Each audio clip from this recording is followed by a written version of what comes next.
Hello, and welcome to Meet the Music. I'm your host, Thomas Corley. Thank you for listening and joining our musical journey. We are here in our third season and following our series on the many sounds of the Caribbean and starting a new series, The Uniqueness of Many Sounds of the African American Music Genres. This episode's genre is formulated around rap and hip-hop. Joining me for insight is Dr. Reiland Rabaka. Dr. Rabaka is professor of African American and Caribbean Studies in the Department of Ethnic Studies at the University of Colorado. He also has faculty affiliations to other departments. Dr. Rabaka's research areas and teaching interests are Black radical history, Black popular culture, and Black popular music. He is the author of more than 50 scholar articles, book chapters and essays, and more than a dozen books. Hip-hop's inheritance, hip-hop's amnesia, and the hip-hop movement, all of which I think will be the sources of our conversation today. Dr. Rabaka has been the recipient of numerous awards and honors. If you go to the University of Colorado's website, I'm sure you'll find that list. Dr. Rabaka is also a published poet, spoken word artist, and a musician. Okay, so let me pause right here. Then we'll come back and we'll pick up where we paused the podcast. I have no idea what Dr. Rabaka has planned for our conversation, but I do know, like a college course, there's sometimes a prerequisite before you dive into the next subject.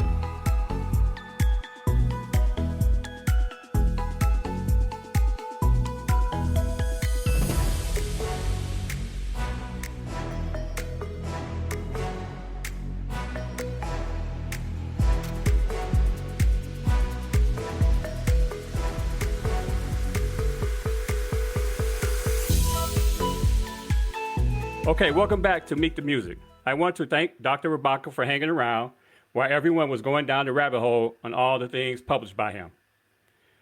I hope you are in sponge mode and ready to soak it all in. Dr. Rabaka, welcome to Meet the Music. Greetings. So good to be here. So, I dove down that rabbit hole myself, and I found myself fascinated and all the knowledge you shared on Dr. W.D. Du Bois. So having taken that and then starting the process of your writings, how did you transition from the writings of freedom songs to R&B and to now rap and hip hop? How did that all get into your headspace? Wow. The Black church. I grew up as a youth minister of music in the Black church. And so my first lessons in musicianship, my first apprenticeship as a musician was as a gospel musician. And so if you haven't picked up on it, brother, I'm a real geek when it comes to the golden age of gospel music, 1945 to 1975. And in fact, I have a musical love affair with folks like Shirley Caesar, James Cleveland, Blind Boys of Alabama, Blind Boys of Mississippi, Albertina Walker. So for me, gospel music, everything for me starts out in the sacred. See, I don't really think that you're going to be able to understand Black music, if not Black history and Black culture, if we don't understand Black spirituality, right? And so for me, I have a very spiritual foundation, grounding in Black music, and it starts in the Black church. So I started out as a youth minister of music, way back when, and the Du Bois Connect. And I really appreciate the way that you line this question up, Mr. Corley. The Du Bois Connect is you have a young guy in junior high school and get exposed to the souls of Black folk for the first time. So I'm 11 or 12 years old, and I'm trying to read the souls of Black folk. And if you remember that work, it has 14 chapters. Mm-hmm. The last chapter of the souls of Black folk is called the Sorrow Songs. And many of us who do African American musicology, Black musicology, believe that the real origins of Black musicology are contained in the last chapter of The Souls of Black Folk, where Du Bois takes on the spirituals and talks about how these songs helped our people endure 350 years of enslavement. And so for me, that was really powerful as a young musician, but reading music criticism, it just something just connected inside of me. And then I go on to find out that the same Du Bois helps to inaugurate empirical social science, sociology in the United States of America. He's a Harvard University trained historian. And so in my mind, I'm thinking that African American studies is a field that would allow me to be both a artist, a musician, but also a social scientist. And so for me, I conceive of myself as a human scientist, right? Because the jazz musician, right, is a profound humanist. There's nobody more modern than Billie Holiday. Billie Holiday is a hardcore modernist. Nina Simone is a modernist. Louis Armstrong. Wait, hold on. Duke Ellington. There is nobody more modern than Duke Ellington, than Thelonious Monk, than Charles Mingus and Bud Powell. I mean, I could do this all day, but I don't want to mess you up now. It's your show. I don't want to take it over. Well, I appreciate the roll call. So in your circle, when you were growing up, was it your how did you become a youth minister? Ministry leader?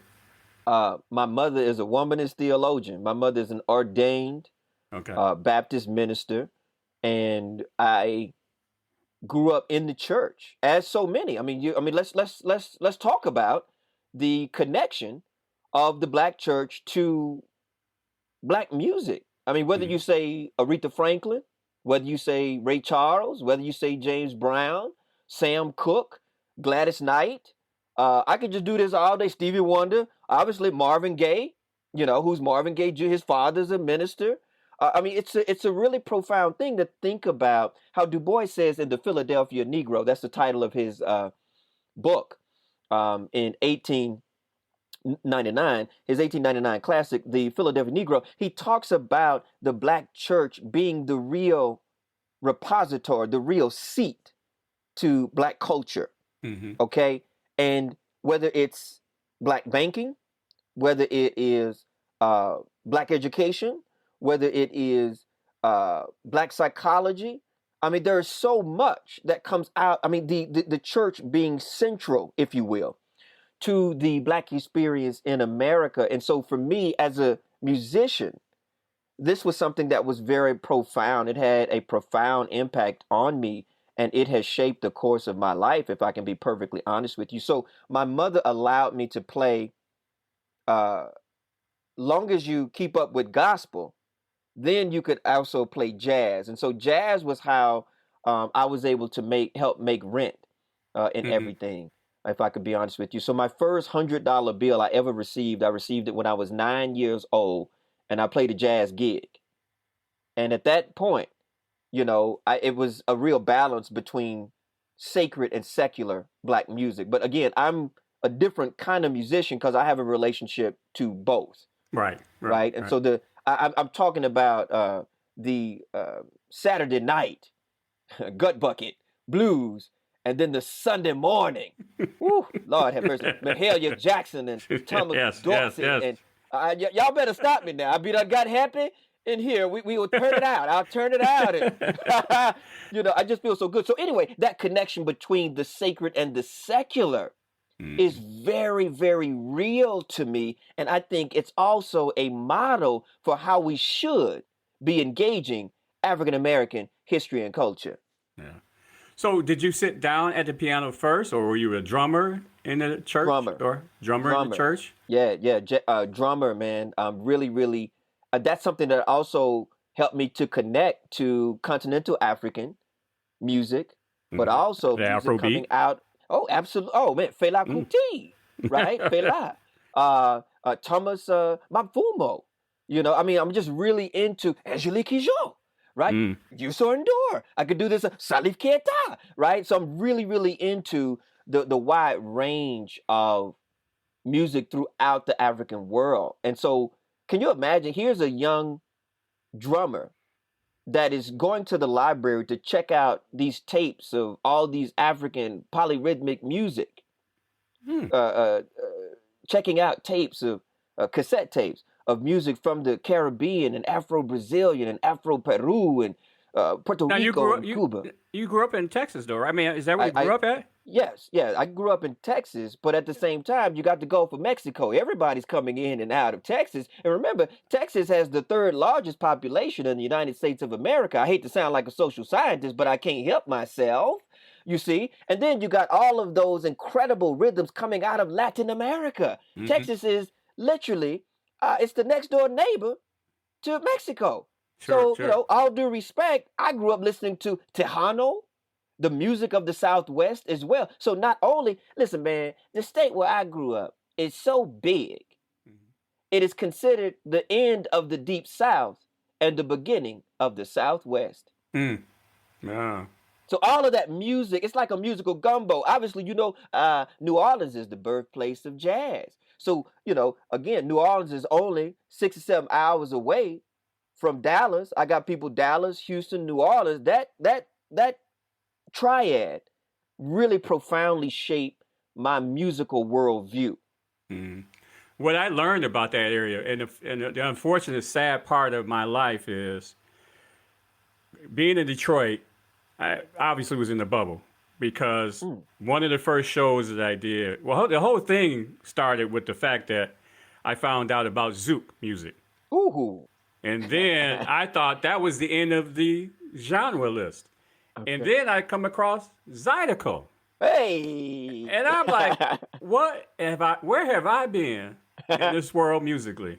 And I was like, you know what? I've got to spread the word on people being monomusical and Mm. say, look, there's other things out there that you could be listening to. Don't get I love it. stuck.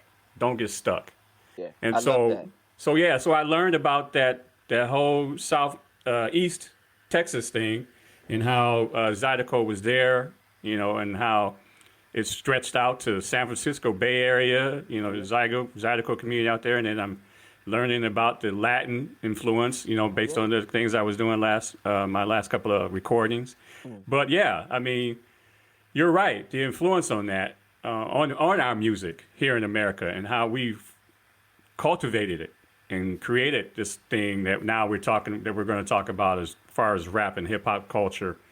So what's the history? Give me those people who have been under a rock and, like I said, who've been monomusical, who probably just listen to classical, who just listen to country, who just listen to jazz. And I just say, I'm not going to deal with that rap or hip hop scene. What can you teach them? Wow. I mean, for me, it one of the core principles of rap music and hip hop culture is each one teach one. So Mm-hmm. it's all about sharing. And for me, in order to understand rap music and hip hop culture, we have to understand the decline of the Black Power movement. We have to understand the decline of the women's liberation movement, of the what they were calling the Chicano movement, and so on and so forth. But the decline of the social movements of the 60s and the 70s, and economics going on in the 70s, and the way it disproportionately impacts Black and brown communities, particularly we're talking about New York City, the birthplace, if you will, of rap music and hip hop culture. And so if you look at what is happening at that particular time in the 70s, from the mid to the late 70s, they're cutting the creative arts programs, they're cutting the school funding, they're cutting just after school programs. All these things are going on.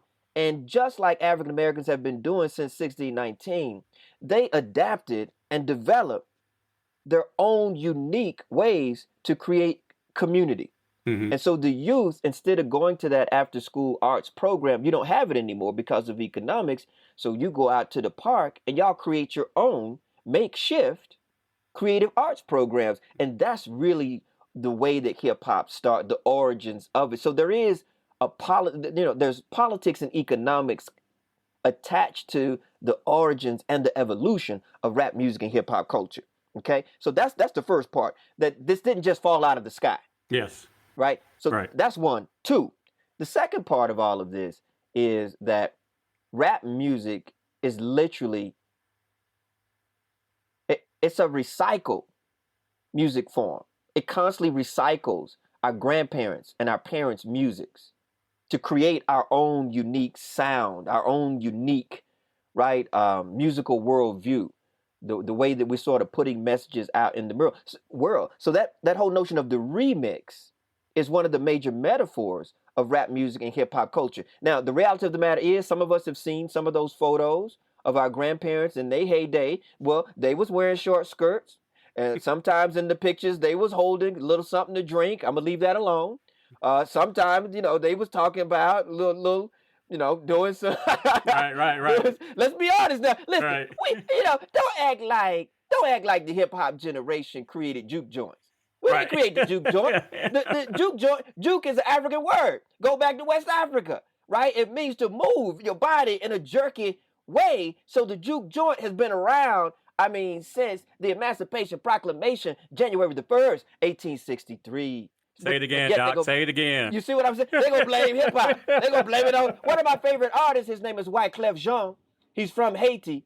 And he says, you can't blame it on hip hop. You can't blame everything on hip hop now. They act like there was no prohibition. See, I wasn't born, baby. Y'all can't blame that on me.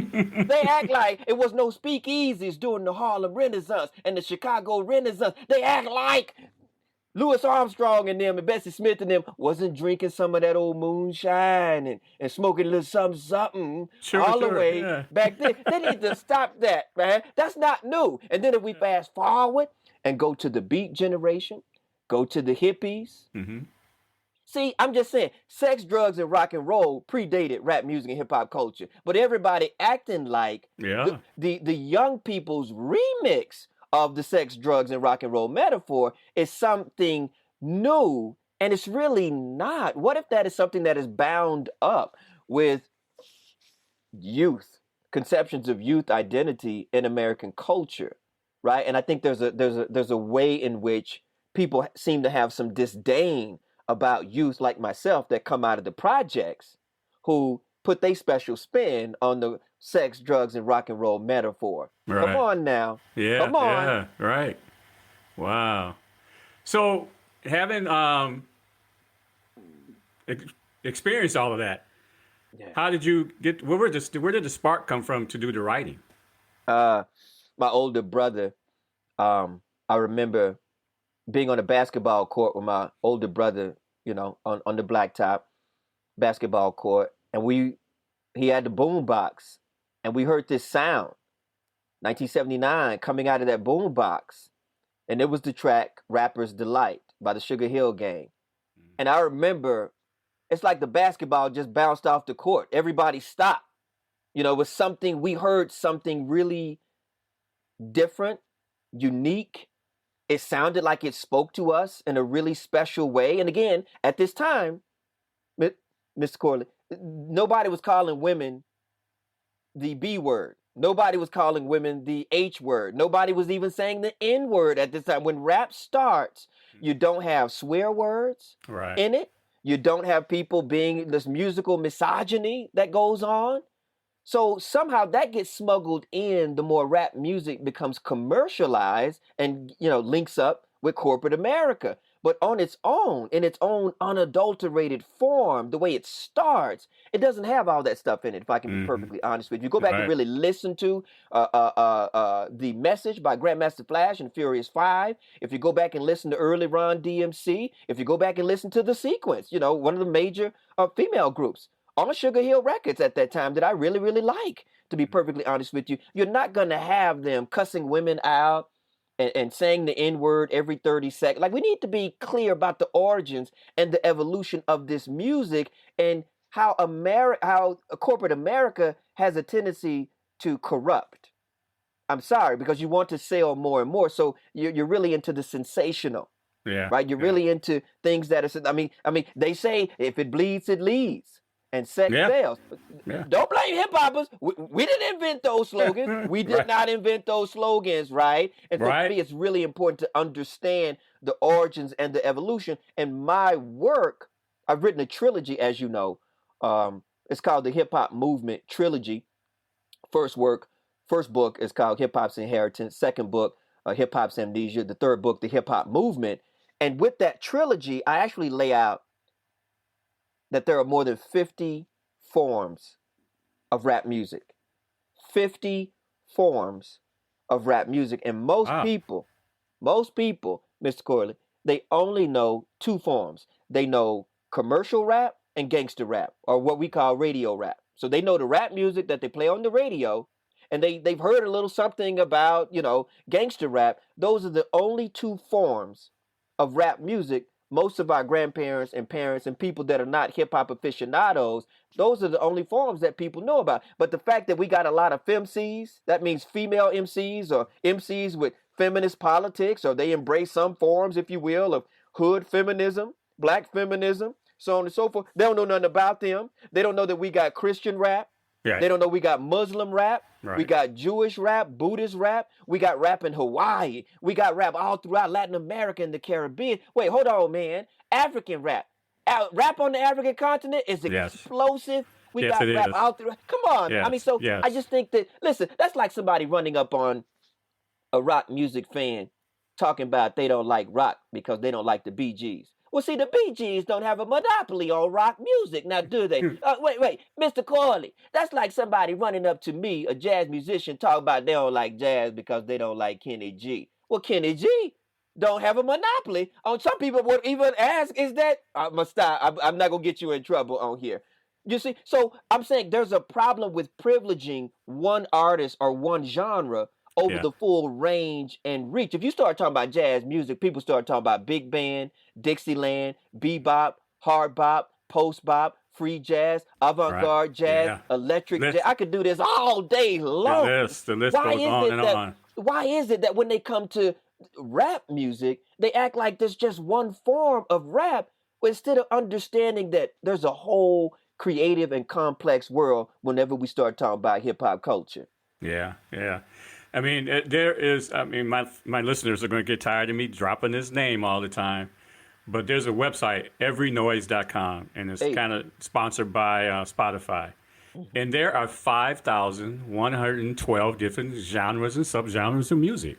Mm. And just like you mentioned, you can go to Brazil, there's rap. Yep, that's right. There's a Russian rap. Yeah. There's Turkish rap. I mean, so like you said, all these subgenres of music is not limited to just what commercialized here in America or UK or whatever the case may be. Right. It's out there and people are making it. You know, some people may feel like it's an appropriation, but I just think it is expansion, and I think it's a fusion of it all.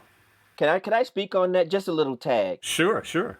From my understanding, right now you're sitting in Detroit, Michigan. Am I correct? Correct. Okay. One of my favorite record companies of all time is called Motown Records. Berry Gordy, Motown. Motown popularized the evolution of rhythm and blues into soul music, right? In the 1960s and in the 1970s. And Motown was so popular that other record companies started to try to duplicate the Motown sound all over the world, by the way. Yeah. I mean, if you talk about the Northern Soul music in London, England, all throughout Britain right now, all throughout Europe, in fact, there are a lot of folks who took that. Now, it's important to understand how universal African-American popular culture actually is. There are lots of elements of the African-American history, African-American culture, African-American struggle that other people actually identify with. And I think it's sometimes hard for Black folk who don't get a chance to travel around the world. It's hard for them to understand that they bump in Motown right now in Japan. They bump in Motown right now. I'm telling you the truth, what I know, in Istanbul. Yes, right? This is how universal. So we got to stop limiting ourselves and making people feel like we are so-called minoritized and marginalized, and understand the beauty and profundity of Black culture. Once we can do that, you see what I'm saying? We can have a more expansive understanding of ourselves and the world that we live in. And another thing, before we move on, if you want me to just hit you off really quick, I'm just doing this just for the fun. Just for the love of the game. I feel like Michael Jordan after he came back. You know what I mean? So watch this now. If you look in the hip hop movement book, I talk about the connections between Motown and hip hop. Mr. Corley, do you realize that a lot of us actually, hip hop generation, we look up to Motown because when we found out that the Temptations and the Supremes and Smokey Robinson and the Miracles all came out of the Frederick Douglass projects, and we sitting there in the projects, and we saw these youth who was brilliant, beautiful, young, gifted, and black. Mm-hmm. We saw them come out of the Frederick Douglass projects, and they was blazing. Martha Reeves and Vandellas. I mean, I could just name most of those youth on Motown came out of the Frederick Douglass projects. So Jay-Z, Marcy Projects, Nas, Queensbridge Project. I mean, Mary J. Blige Projects. I could just do this all day long. It doesn't make, I mean, it's logical that we would look up to folks who came out of squalor, came out of these horrible conditions, and they made something of themselves. I mean, I think that's probably why so many of us gravitated towards James Brown, to see the rough and tumble that he grew up with, the way he had to knuckle and brawl his way out of that situation that he grew up in. That, I mean, that's really incredible. You know, Yeah. so there is a definite connect, if you will. Yeah. Yes. Yes. Well, what's the transition or translation to soul music, disco, and rap? You know what? I think that it seems to me African Americans are unique in that each generation seems to produce their own sonic signature. Mm. So this is why you can see in my work, I'm constantly talking about soundtracks. So it seems like each generation of Black folk will create a musical mouthpiece to express themselves. Our people are very unique in that way. And we actually have a platform here in America. Why? Because the American music industry is basically built on Black music. Mm. I mean, let's really talk. Let's have a conversation. You want to really talk about this? We on a podcast. Okay, Right. Let's have a podcast conversation about the fact that I teach a course called African American Music, where I guide students through 15 forms of Black popular music. 15 forms. African Americans have produced over 15 forms, 15 genres of music in these United States of America. I don't know of another group in the United States of America that has produced more musical forms. And Mr. Corley, before you get it twisted, I'm including rock and roll, baby. I'm including rock and roll. Rock and roll is nothing but the commercialization, the whitening and lightening of rhythm and blues. That's why all the early icons of rock between, let's say, 1954 and 1964, before the British invasion, most of those icons are going to be Black musicians who were considered R&B. I don't care if you start talking about Little Richard. I don't care if you start talking about Ruth Brown, Laverne Baker, right? I mean, come on now. I mean, this is really something to where, see, that's that commercialization piece that has happened to hip hop, where, again, some of us that are hip hop study scholars, we make a distinction between hip hop and hip pop, hip POP. See, the hyper commercialization of rap music and hip hop culture, that's like, it's become like American pop music. So pop in America has always sort of blended and drawn from a lot of different elements of various cultures, particularly Black musical culture.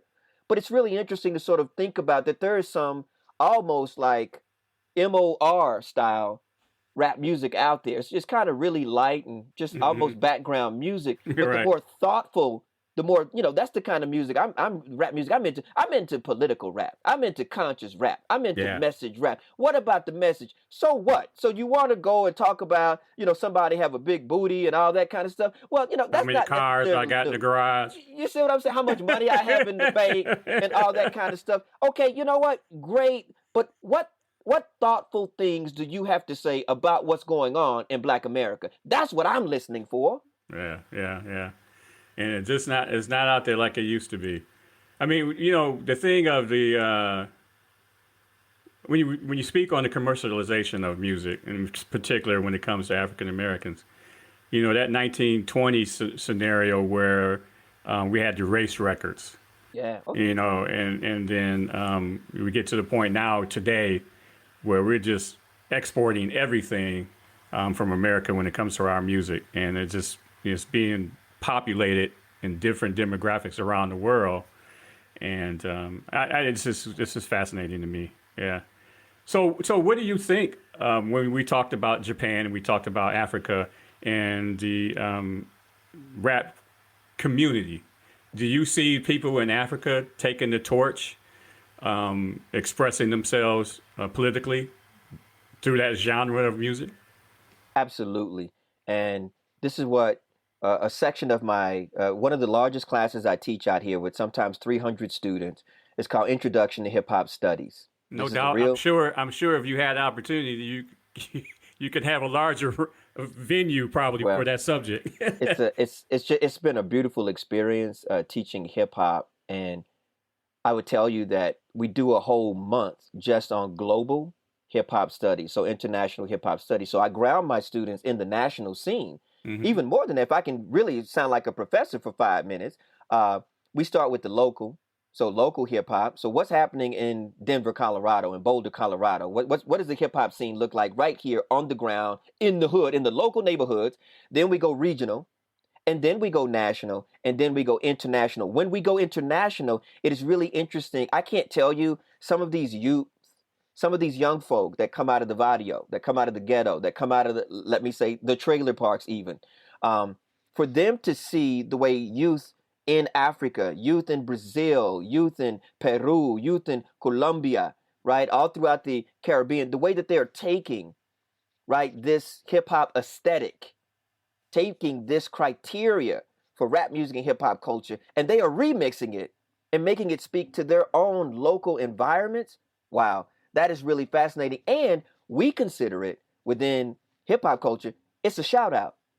See, when somebody say, "Yo, I really like your sneakers. I really like that shirt you wearing. I really boom, boom, boom, boom, boom," for groups of people that have been dehumanized, right? Because of colonization, because of racialization, just that little acknowledgement is something that is really, really profound, right? It is something that is really, really, it means a lot to people. So this whole notion that people are drawing on aspects of things that are created in the ghettos, in the barrios, in the slums, where people mostly say nothing good comes out of the ghetto. Mm. See, so that's what we call flipping the script. See, they done flipped it. They done, if I could speak as an academic, we would go to the theorist Jacques Derrida. He talks about deconstruction. So we've deconstructed it and reconstructed it, Hmm. right? So they say that, nothing good, nothing of value is in the hood. And we're saying, actually, there is this incredible, creative, complex culture, right? Our culture's plural Right. in the hood that y'all are overlooking, and you do so at your own peril. Yeah, I have this personal challenge with that, 5,000 different genres and subgenres. So I kind of on a daily basis, I take about an hour of my time and I run through randomly listening to different genres. And what you mentioned, the local scene when it comes to rap music, I was shocked, and now I'm embracing it. But I was shocked initially to see that rap was broken out, like St. Louis rap, Yeah, Norfolk, yeah, and towns in the South that I wasn't even familiar with had their own version of a rap, for their, like you said, locality. And so that was interesting from that perspective because I just didn't think any, locality made a difference, but it does. It does because people yeah. are, I don't say suffering, but people are going through the drama differently in different locations. Yeah. See, in my class, we call that regionalism. Hmm. So you have different regions. So say for instance, I can almost tell you where certain rap comes from by listening to their ebonics, by listening to their particular version of African American vernacular Mm. English. Mm. So I can tell Mm. you that J. Cole, comes from the Carolinas, or Rhapsody comes from the Carolinas. I can tell you that Outkast come from Atlanta. Mm. I can tell you Hmm. the Ghetto Boys are from Houston, right? I can tell Right. you where different people are from sometimes. Wait, Snoop and them, right? Dre and them, Yeah. NWA and them. I can Yeah. tell you that Yeah. they from Compton. Wait, I can tell you that who's from the Bay Area, Yeah. right? Based on the rap, Too Short, right? I mean, it's a Yeah. fascinating thing when you think I can tell you who's from Detroit, who's from Yeah. Chicago, Right. boom, boom, boom, boom, boom. So this is what we call representing. Mhm. Representing, you got to rep your set, you got to Yeah. represent your whole neighborhood, your whole. Why do you think these young folk are going around wearing these baseball caps of their favorite teams? It's more than, they're not just sports enthusiasts, they're also saying like, I'm from Detroit, I'm from Chicago, I'm from Atlanta, I'm from Dallas, I'm from New Orleans. That's really important for folks who see, you look out at life, and sometimes if you believe what the media says about young black folk in particular, it seems quite meaningless. Mm. And so, what if I can tell you, as a social scientist, having studied it, I actually understand them to be doing what's called meaning making. They're making meaning. It might not be condoned by their grandparents and their parents and the larger society, but they are making meaning, their own unique. And now their work has multiple meanings. It means one thing in the particular region, right, that they created it in. When it leaves on the national scene, it could mean something else. When it goes international, it could mean something else entirely. Yeah. I think the whole thing for me though is that I probably was out of touch because of my age. I might have got out of touch and just thought about West Coast, East Coast, and forgot all of the middle of America, all of North America, Toronto, Montreal, and and then you start going, across the Atlantic. But yeah, I just had to, just brought me back to the fact that like you said, regionally. Can I say that I think it's my students who are my teachers, if I could be if I could just be intellectually vulnerable with you. Yeah. Teaching hip hop for the last 25 years, my students are the ones who, they used to sort of give me mixtapes. Okay. If you can remember those, Yeah. Yeah. they used to give me mixtapes. They used to send me a link. To this day, they still send me links to say, "Hey, Dr. Rabaka, have you heard such and such?" Or, I think we should discuss this video in class and apply some of the hip hop theories and concepts to this particular. I remember when Childish Gambino, "This Is America" dropped, and my classroom at that time might have held about 250 people, and it was people waiting in the aisle. People brought their mamas, their daddies, their dogs. I mean, it was just fascinating that I'm trying to meet my students where they are, Yeah. and then take them higher to raise their consciousness, to make sure that you're not just listening to gangster rap. What about some of these femcs? What about some of these brilliant artists like a Missy Elliott, like a Lauryn Hill, like Bahamadia? I could do this all day, man. So, it's really important to kind of push the envelope. Exactly what you're doing is, I want to have big ears musically. I'm trying to listen to the full range and reach of our music. Why? Yeah. Because more than anything else, if there's nothing else your listeners get from me, I'm listening for the messages in our music, right? They are really saying something about their experience with racial identity, their experience, their gender, they're expressing their gender identities, they're expressing their spirituality, their sexuality, their issues with economics. Again, like, we're constantly on the lowest rung when it comes to unemployment. A lot of our folks are, just not getting proper access, if you will, to education, to employment. Right. All of that's coming through in rap music. And as a social scientist, I'm like, wow, this is an incredible site and source of knowledge about Black America. And I've convinced the people out here at the University of Colorado to just let me ride. And look now, we got a trilogy on the hip hop movement, and they all jumping up and down, like, oh, yeah, you can just keep on with that hip hop stuff. Why? Because they know I'm not simply teaching gangster rap. What I'm doing is we actually critique a lot of gangster rap.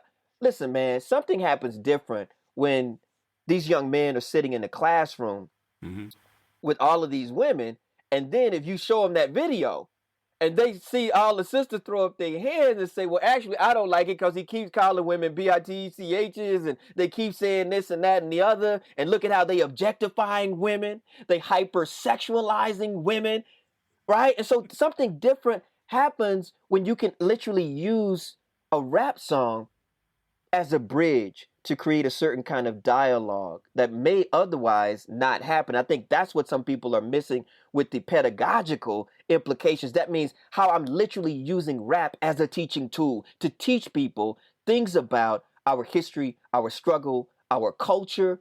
It's fascinating. Yeah, it is. It is.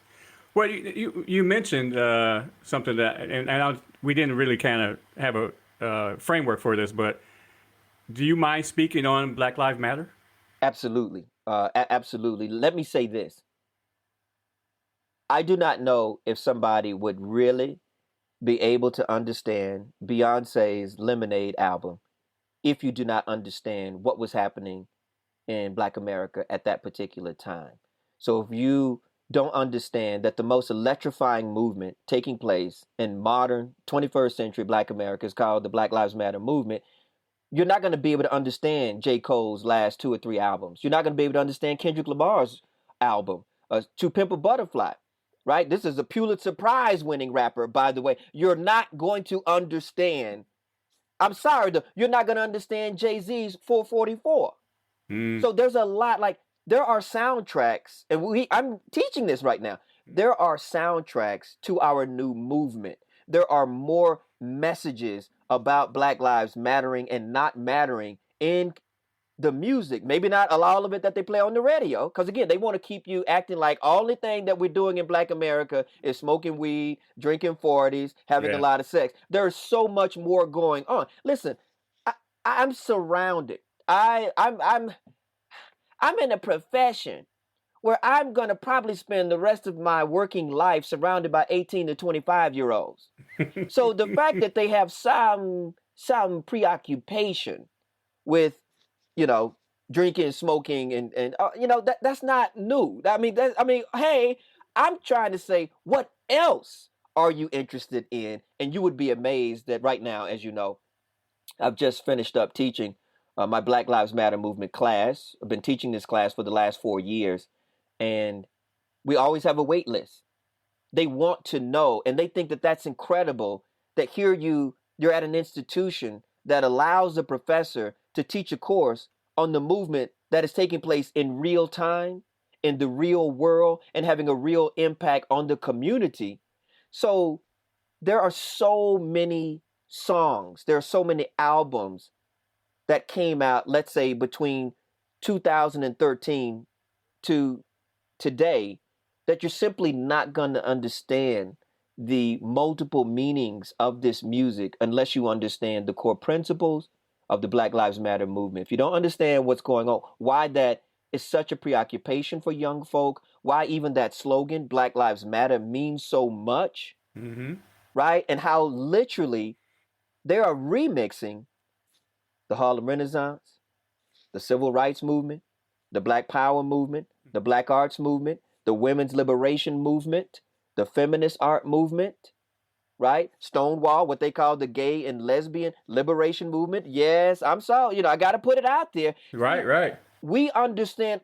Listen, man, if they say the hip hop generation are folks born between 1963 and Bill Clinton coming into the office, maybe let's say 1993. So there's a 30-year period of where a lot of these folks were born after the March on Washington, right? Because that symbolizes this new articulation of a multiracial, multicultural America. And so I grew up in desegregated schools, unlike my parents and my grandparents.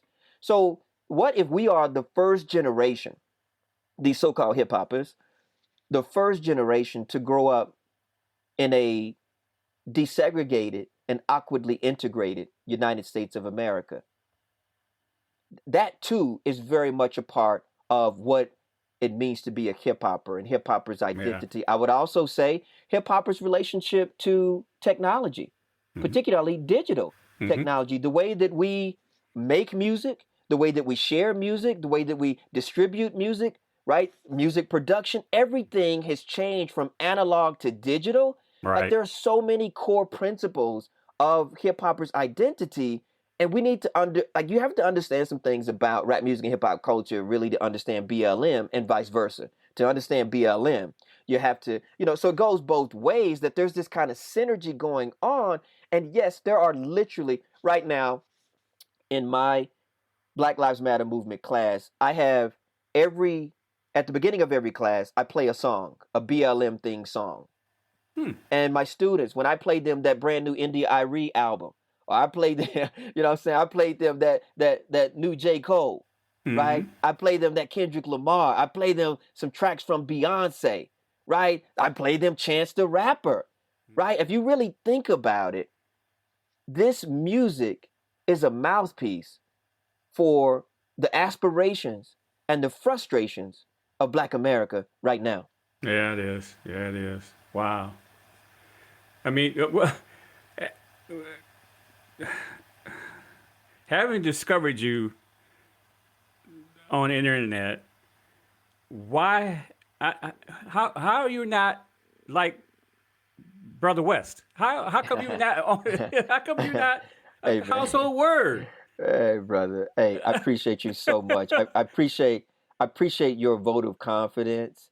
I am a geek, so I am incredibly reclusive, and part of it is by design. That if you look at my intellectual idol, one of them, W.E.B. Du Bois. Du Bois did a lot of work behind the scenes, right? Right now, the organization that Du Bois founded, the National Association for the Advancement of Colored People, the NAACP, founded February the 12th, 1909, is still here with us today. And in fact, you and I both know who keynoted the centennial. His name is President Barack Obama. I mean, this is what Du Bois did. So not only did this brother help to inaugurate empirical social science in the United States of America, he created an institution that stands to this day. They called it the oldest and boldest civil rights organization in the history of this nation.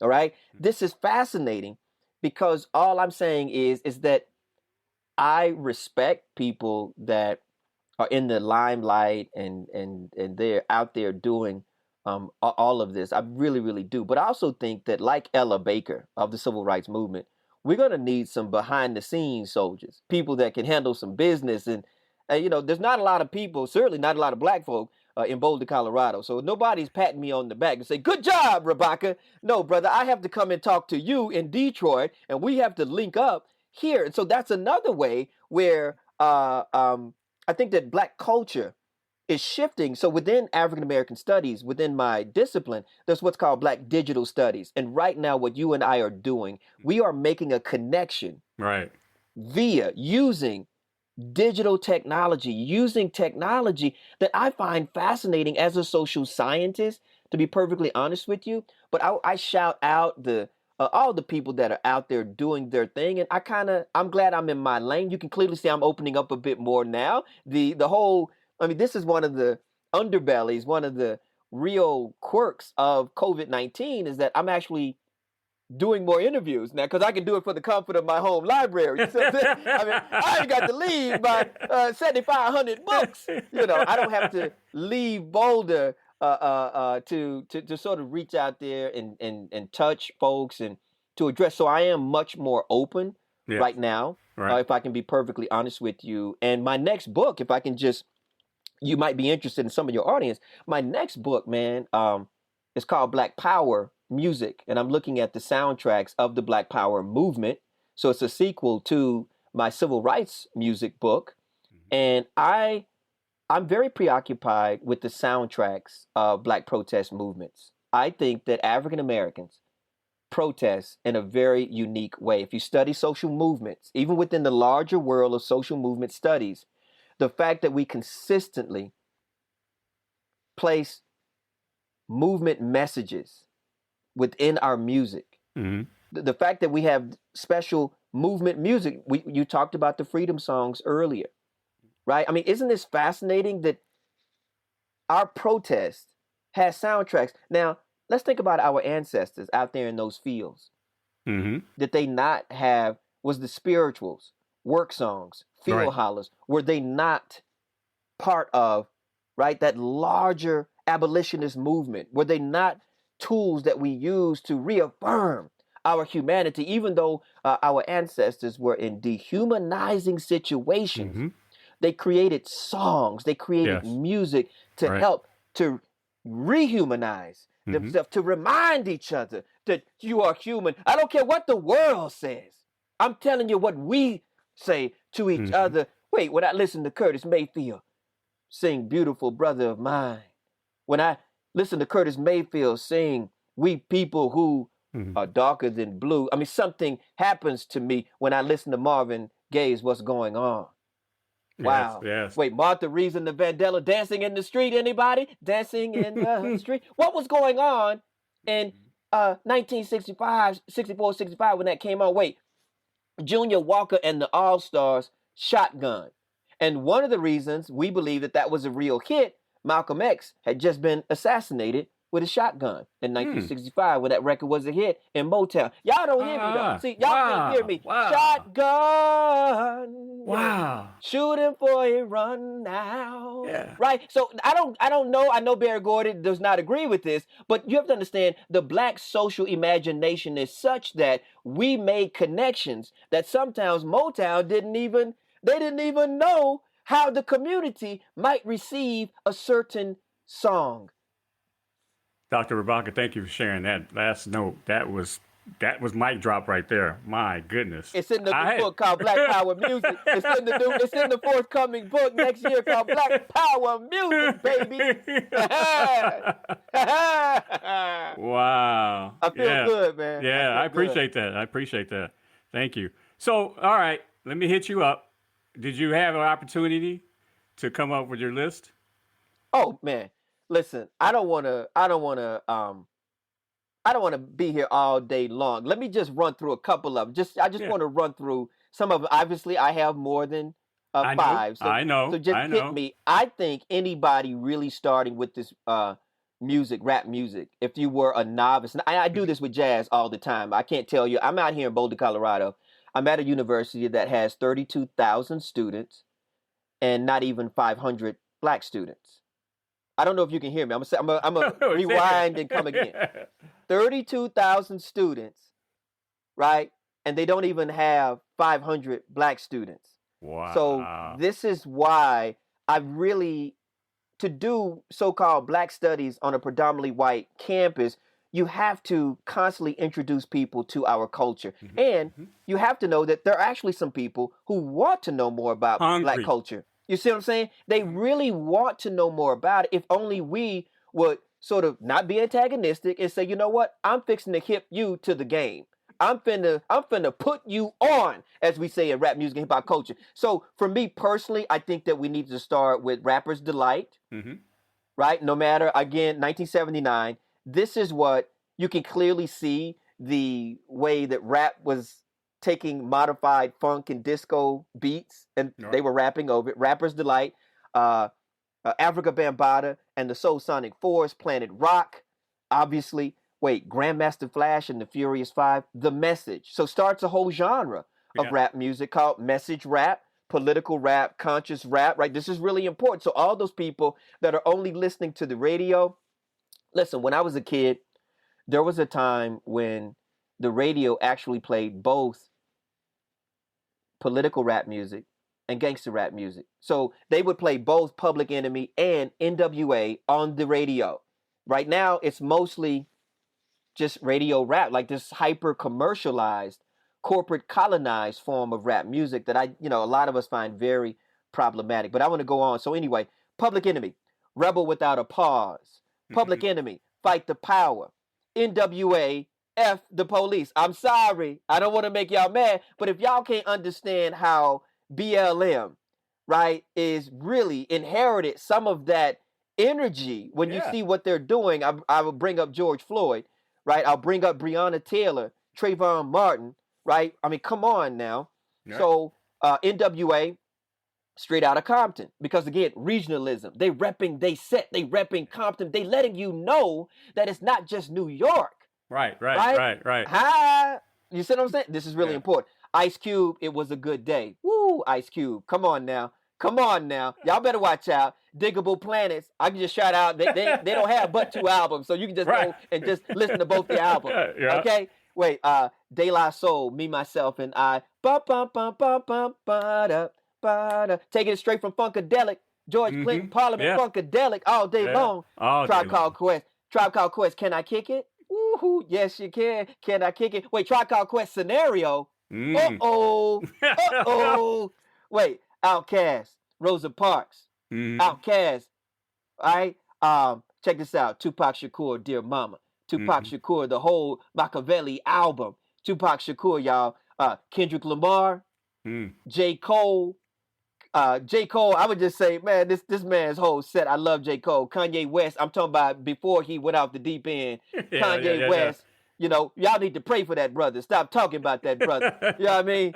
Nazir Jones, Nas, New York State of Mind. Nazir Jones, Nas, It Ain't Hard to Tell. Wait, Sean Corey Carter, Jay-Z, 99 Problems, right? Jay-Z, the Black Album. And then let me give a special shout out so you can see who I am. I'm a big proponent of what is called hip-hop feminism, right? Right? And so this is where those of us that really believe that Sylvia Robinson produced, a soul singer, Sylvia Robinson, produced the first major hip-hop hit. It's called Rapper's Delight. So how a soul singer produces the first major rap hit, but yet hip-hop ends up murder-mouthing sisters, right? Women and girls, and just constantly saying B and H, like disrespecting, musical misogyny. That's quite ironic. So I think that my conscience compels me to really use whatever platform I have to really shout out hip-hop girls, hip-hop women. You know, this is a core principle of BLM as well, to move beyond being the charismatic male leader and really to use your privilege. So I have some gender privilege when it comes to hip-hop, and I want to use it progressively. So if you would allow me, kind brother, to shout out some of my iconic figures: Salt and Pepper, Push It, right? Lauryn Hill, Lost Ones. Right. In fact, the whole miseducation of Lauryn Hill, that's required listening. Yes. Right? Missy Elliott, Work It. Missy Elliott, Get Your Freak On. Y'all can't hear me. Missy Elliott, The Rain, Super Duper Fly. Right? Missy Elliott, required listening. And then one of the latest, I could bring up Cardi B if you're going to go in the pop realm. I could bring up Nicki Minaj. Okay, cool. But check this out. I think that one of the coolest, most refreshing female rappers to come out in the last couple of years, her name is Rhapsody.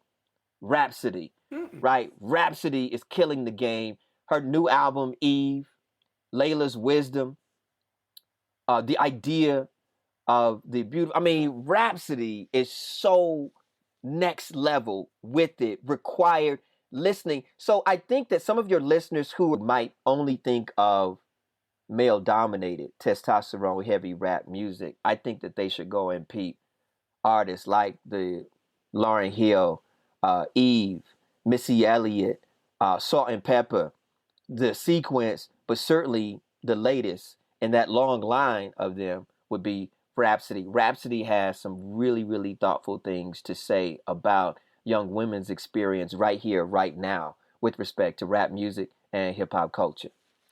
Now, I generally I can just go find out who she is, but just for me, can you drop where she's at regionally? I mean, Carolinas. Carolinas, is that right? Carolinas come out the South, just like J. Cole. They put in the Carolinas on the map, letting you know it's not just New York, Philadelphia, D.C., Boston, but even the Southeast is killing it. I mean, you got a lot of artists coming up out of Florida as well, but the Carolinas with Rhapsody and J. Cole, I'm really feeling them. Obviously, being a son of the South, I'm really trying to make sure that people don't sleep on the South, right? That's really, really important. To be perfectly honest with you. And then we could also talk about some of those trap artists coming out of the South as well, like Future and the rest of those kinds of artists. But really, really important work with Rhapsody. I just want to shout out the sisters in particular. They do not get the kind of love, the kind of big budget deals, the kind of distribution that a lot of times that the men do. And so I just want to shout them out. I could also shout out that we got a lot of queer and trans hip hop artists. They deserve some love as well because they're actually putting on wax their lives and their struggles in some really, really important ways. Yeah. Wow. Whew. Man. We did it. Yeah, we did it. Dr. Rabaka, I want to thank you, and I truly, you know what? You might want to be digital when it comes to your representation, but I got to figure out a way to get a delegation going across the country and having you lead it. Hey, man, I appreciate that. I appreciate that. Well, because there's pockets in the country who are not familiar with this stuff. I mean, you know, and just like we send delegations to Cuba or wherever else we send them, we need that intellectual presence, you know, here in America. Absolutely. I think that one of the things you can clearly hear I'm trying to do is make sure that people don't associate a kind of anti-intellectualism with rap music and hip hop culture. There's a whole brimming area of scholarship called hip hop studies. And I'd like to think that I've contributed humbly to this area. But I mean, listen, and some of the rappers and the hip hoppers, they keep up with it. So there's a whole world here that is so much more creative and complex than what it is that people are hearing on the radio and sometimes seeing on the music videos. And rap is so much more than the surface. I think that is just the tip of the iceberg. Right. And that is the most commercialized aspects of rap music and hip hop culture. But there is something that is much more thoughtful going on sometimes below the surface. And I would hope that people would give rap music a re-listen after listening to this podcast. That is my deepest desire. If they would just, again, there's some thoughtful artists out there. There are a lot of different genres out there. Please do not throw the baby out with the bathwater. Just drop the mic on them again. It's over. It's a wrap, man. It's a wrap, baby. So you also dropped your future book. Is there anything else that you have going on here in the near future? Absolutely. On Malcolm X's birthday, my most recent book was just published. It's called Du Bois, An Introduction. So I wrote the first introduction to W.E.B. Du Bois. Du Bois lived, as you know, 95 years. He's a very controversial figure. He kept evolving. He started out quite, some people might say, conservative and grew more radical as he got older. And so I've written a accessible introduction to Du Bois's life and work. And I do think that he's one of those figures that it's really, really important to have people, to expose young people in particular to the fact that it's you can be a scholar or you can be an intellectual, an artist, and an activist. That's the way I see myself. I self-identify as an intellectual, an artist, and an activist. And I like it so much. You know, when people come with the rhymes, I'm an SP soldier, microphone holder. I'm repping my set from Bolivia to Boulder. Go to Colorado. You know what I mean? So it's really, really important. I want to shout out Black Thought. You know what I'm saying? But yeah, it's really, really important, I think, for us to make sure that we understand that there are some of us out here, we're trying to remix what it means to be a college professor. Right? And you and I both know, Ralph Ellison said so long ago, that Black folk can say things in our songs that this society will not allow us to say in any other way. We can put messages in music. We can put things out there in Black art that we cannot sometimes in any other way. When NWA is coming with F the Police at that particular time, boy, I'm just saying, like, we can say things in song. Yes. That we cannot do. I mean, it's like we can,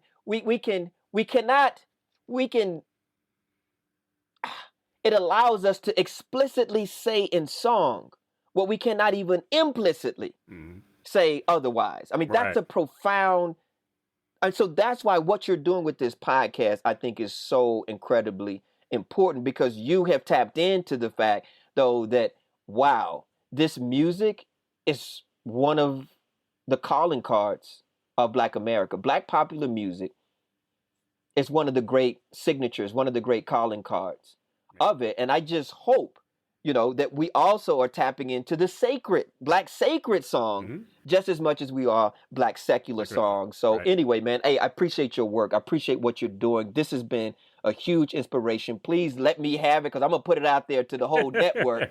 And I want to get you a whole brand new audience. Help you get a whole brand new audience. Yeah, I appreciate that, because organically, like I said, we're in 30 countries now being downloaded. And all I did was initially do, just to kind of kick it off in the early days, I kind of did one Facebook ad.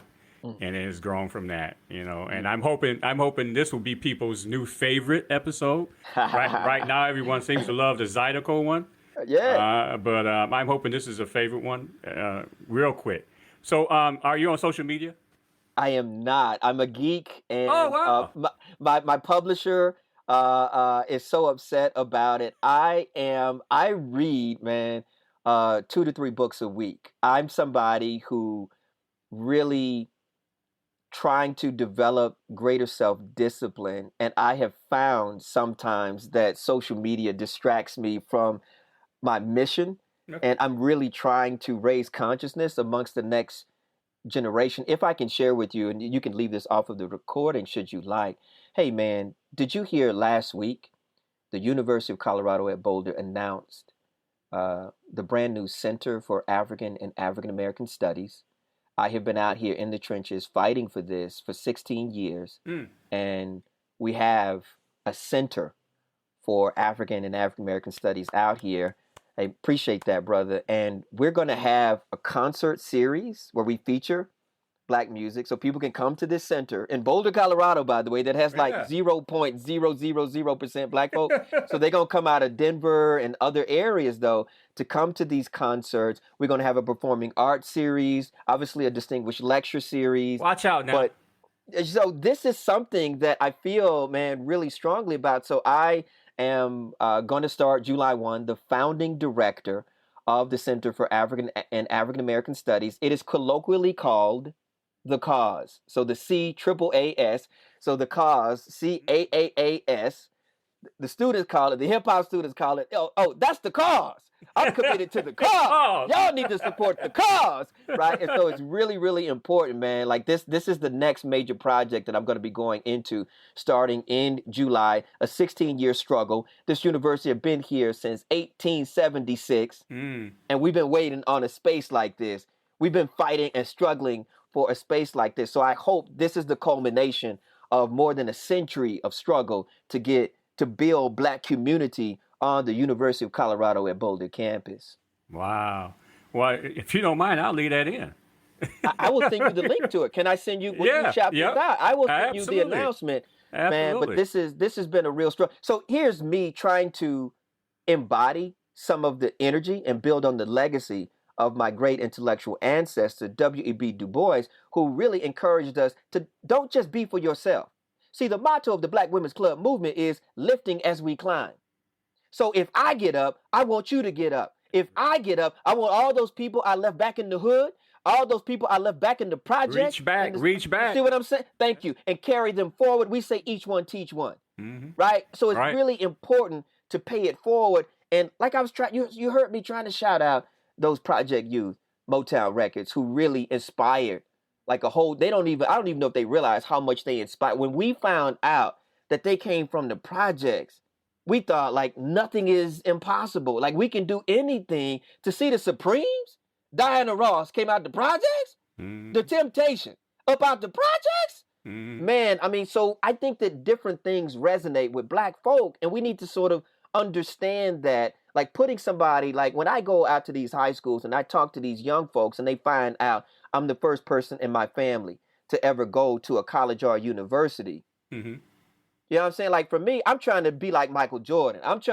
going all the way. I want to do it like it ain't never been done before. You know what I'm saying? I'm trying to like set the bar so high to where people will really just keep striving, keep grinding out there, but make sure it's positive now. Yeah. You know what I mean? Yeah. You got to make sure it's positive. Some people are grinding in these streets for the wrong reasons. I'm trying to inspire people, man. I think it's really important. Your show is an inspiration. I hope that you know what you're doing is inspiring. I hope that you will be encouraged. I'm just saying this brother to brother.